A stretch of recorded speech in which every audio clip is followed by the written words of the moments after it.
Hello, welcome back to my channel, welcome back to Story Hour Sunday. We have arrived at the final chapter of Alice's adventures in Wonderland. So, let's dive into it. Chapter 12. Alice's Evidence. Here! Cried Alice, quite forgetting in the flurry of the moment how large she had grown in the last few minutes. And she jumped up in such a hurry that she tipped over the jury box with the edge of her skirt, upsetting all the jurymen onto the heads of the crowd below. And there they lay sprawling about, reminding her very much of a globe of goldfish she had accidentally upset the week before.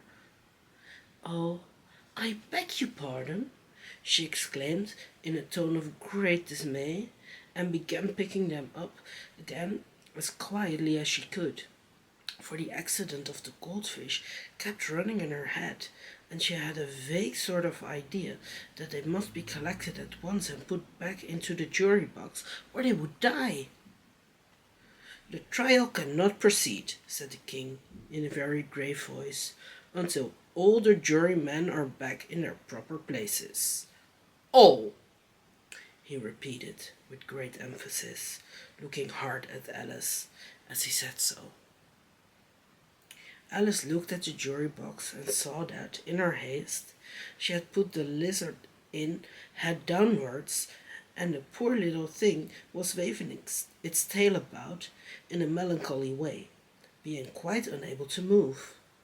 She soon got it out again and put it right. "Not that it signifies much," she said to herself.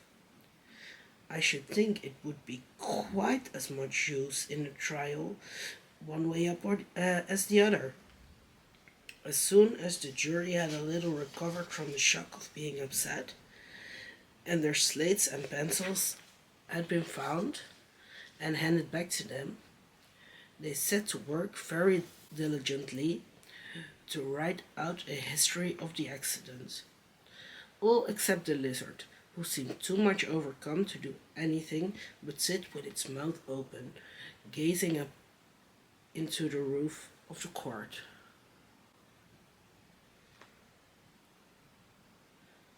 "What do you know about this business?" the king said to Alice. "Nothing," said Alice. "Nothing whatever?" persisted the king. "Nothing whatever," said Alice. "That's very important," the king said, turning on to the jury. They were just beginning to write this down up their slates when the white rabbit interrupted. "Unimportant, your majesty means, of course," he said in a very respectful tone, but frowning and making faces at him as he spoke. "Unimportant, of course, I meant," the king said hastily, and went on to himself in an undertone.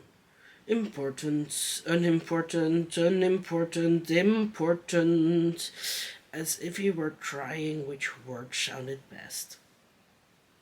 Some of the jury wrote it down, important, and some unimportant. Alice could see this, as she was near enough to look over their slates. "But it doesn't matter a bit," she thought to herself. At this moment the king, who had been for some time busily writing in his notebook, called out, "Silence!" and read out from his book, "Rule 42. All persons more than a mile high to leave the court." Everybody looked at Alice. "I'm not a mile high," said Alice. "You are," said the king. "Nearly 2 miles high," added the queen. "Well, I shan't go at any rate," said Alice. "Besides, that's not a regular rule. You invented it just now." "It's the oldest rule in the book," said the king. "Then it ought to be number 1, said Alice. The king turned pale and shut his notebook hastily. "Consider your verdict," he said to the jury in a low, trembling voice. There's more evidence to come yet, please, your majesty, said the White Rabbit, jumping up in a great hurry. This paper has just been picked up. What's in it? Said the Queen. I haven't opened it yet, said the White Rabbit. But it seems to be a letter written by the prisoner to somebody. It must have been that, said the King. Unless it was written to nobody, which isn't usual, you know. Who is it directed to? Said one of the jurymen. It isn't directed at all, said the White Rabbit. In fact, there's nothing written on the outside. He unfolded the paper as he spoke and added, It isn't a letter after all. It's a set of verses. Are they in the prisoner's handwriting? Asked another of the jurymen. No, they're not, said the White Rabbit. And that's the queerest thing about it. The jury all looked puzzled. He must have imitated somebody else's hand, said the King. The jury all brightened up again. Please, your majesty, said the knave, I didn't write it, and I can't prove I did. There's no name sign at the end. If you didn't sign it, said the King, that only makes the matter worse. You must have meant some mischief, or else you'd have signed your name like an honest man. There was a general clapping of hands at this. It was the first really clever king the King had sat all day. That proves his guilt, said the Queen. It proves nothing of the sort, said Alice. Why, you don't even know what they're about. Read them, said the King. The White Rabbit put on his spectacles. Where shall I begin, please, your majesty? He asked. Begin at the beginning, the King said gravely, and go on till you come to the end, then stop. These were the verses the White Rabbit read. They told me you had been to her, and mentioned me to him. She gave me a good character, but I said I could not swim. He sent them word I had not gone. We know it to be true. If she should put the matter on, what would become of you? I gave her one, they gave him two. You gave us three or more. They all returned him to you, though they were mine before. If I or she should chance to be involved in this affair, he trusts to you to set them free, exactly as we were. My notion was that you had been, before she had this fit, an obstacle that came between him and ourselves and it. Don't let him know she liked him best, for this must ever be a secret kept from all the rest, between yourself and me. That's the most important piece of evidence we've heard yet, said the King, rubbing his hands. So now let the jury. If any one of them can explain it, said Alice. She had grown so large in the last few minutes that she wasn't a bit afraid of interrupting him. I'll give him 6 pence.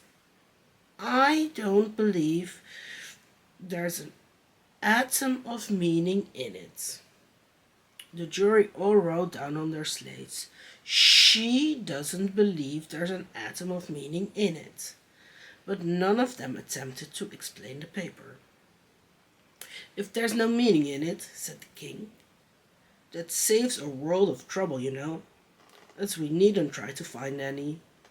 And yet I don't know, he went on, spreading out the verses on his knee and looking at them with one eye. I seem to see some meaning in them after all. Said I could not swim. You can't swim, can you? He added, turning to the knave. The knave shook his head sadly.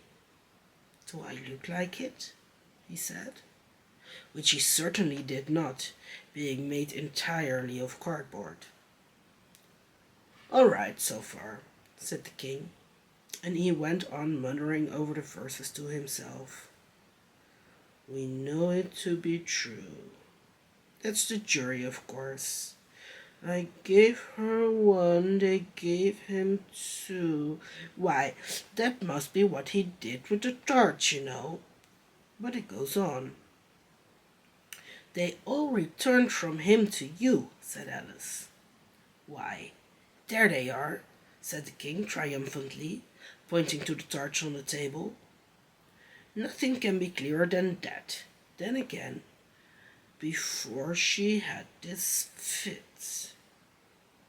You never had fits, my dear, I think, he said to the queen.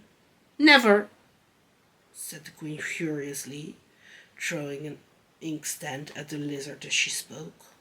The unfortunate little Bill had left off writing on his slate with one finger, as he found it made no mark, but he now hastily began again, using the ink that was trickling down his face as long as it lasted. Then the words don't fit you, said the king, looking round the court with a smile. There was a dead silence. It's a pun, the king added in an offended tone, and everybody laughed. Let the jury consider their verdict, the king said, for about the 20th time that day. No, no, said the queen. Sentence first, verdict afterwards. Stuff and nonsense, said Alice loudly. The idea of having the sentence first. Hold your tongue, said the queen, turning purple. I won't, said Alice. Off with her head, the queen shouted at the top of her voice. Nobody moved. Who cares for you, said Alice. She had grown to her full size by this time. You're nothing but a pack of cards. At this, the whole pack rose up into the air and came flying down upon her. She gave a little scream, half of fright and half of anger, and tried to beat them off, and found herself lying on the bank with her head in the lap of her sister, who was gently brushing away some dead leaves that had fluttered down from the trees upon her face. Wake up, Alice dear, said her sister. What a long sleep you've had. Oh, I've had such a curious dream, said Alice. And she told her sister, as well as she could remember them, all these strange adventures of hers that you have just been reading about. And when she had finished, her sister kissed her and said, It was a curious dream, dear, certainly, but now run into your tea. It's getting late.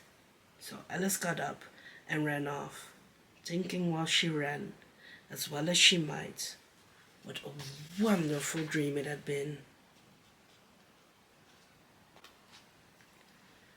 But her sister sat still just as she left, leaning her head on her hand, watching the setting sun and thinking of little Alice and all her wonderful adventures, till she too began dreaming after a fashion, and this was her dream. First, she dreamt of little Alice herself, and once again the tiny hands were clasped upon her knee, and the bright, eager eyes were looking up into hers. She could hear the very tones of her voice and see that queer little toss of her head to keep back the wandering hair that would always get up into her eyes, and she still, as she listened, or seemed to listen, the whole place around her became alive with the strange creatures of her little sister's dream. The long grass rustled at her feet as the white rabbit hurried by. The frightened mouse splashed his way through the neighboring pool. She could hear the rattle of the teacups as the March Hare and his friends shared their never-ending meal, and the shrill voice of the Queen ordering off her unfortunate guests to execution. Once more the pig baby was sneezing on the Duchess's knee, while plates and dishes crashed around it. Once more the shriek of the griffin, the squeaking of the lizard slate pencil, and the choking of the suppressed guinea pigs filled the air, mixed up with the distant sobs of the miserable mock turtle. So she sat on with closed eyes and half believed herself in Wonderland, though she knew she had but to open them again and all would change to dull reality. The grass would be only rustling in the wind, and the pool rippling to the waving of the reeds. The rattling teacups would change to the tinkling sheep bells, and the Queen's shrill cries to the voice of the shepherd boy, and the sneeze of the baby, the shriek of the griffin, and all the other queer noises would change, she knew, to the confused clamor of the busy farmyard, while the lowing of the cattle in the distance would take the place of the mock turtle's heavy sobs. Lastly, she pictured herself how this same little sister of hers, in her aftertime, be herself a grown woman, and how she would keep, through all her riper years, the simple and loving heart of her childhood, and how she would gather about her other little children and make their eyes bright and eager with many a strange tale, perhaps even with the dream of Wonderland of long ago, and how she would feel with all their simple sorrows and find a pleasure in all their simple joys, remembering her own child life and the happy summer days. The ends. Now, thank you for going in this adventure with me for 12 weeks in a row. I've shown you some different characters. I gave my Alice an upgrade 2 times. I hope you had as much fun watching and listening as I had reading out loud to you. Of course, we're starting a new story because I keep posting Story Hour Sundays every Sunday on 8 p.m. Central European Time. I'm not sharing yet which story we are going to read, but we will. So come back next week and find out. Subscribe if you don't want to miss it or any of my other content. I post other videos every Thursday. I post shorts most daily, sometimes some community posts. Give a thumbs up if you like this video, and as always, until next time,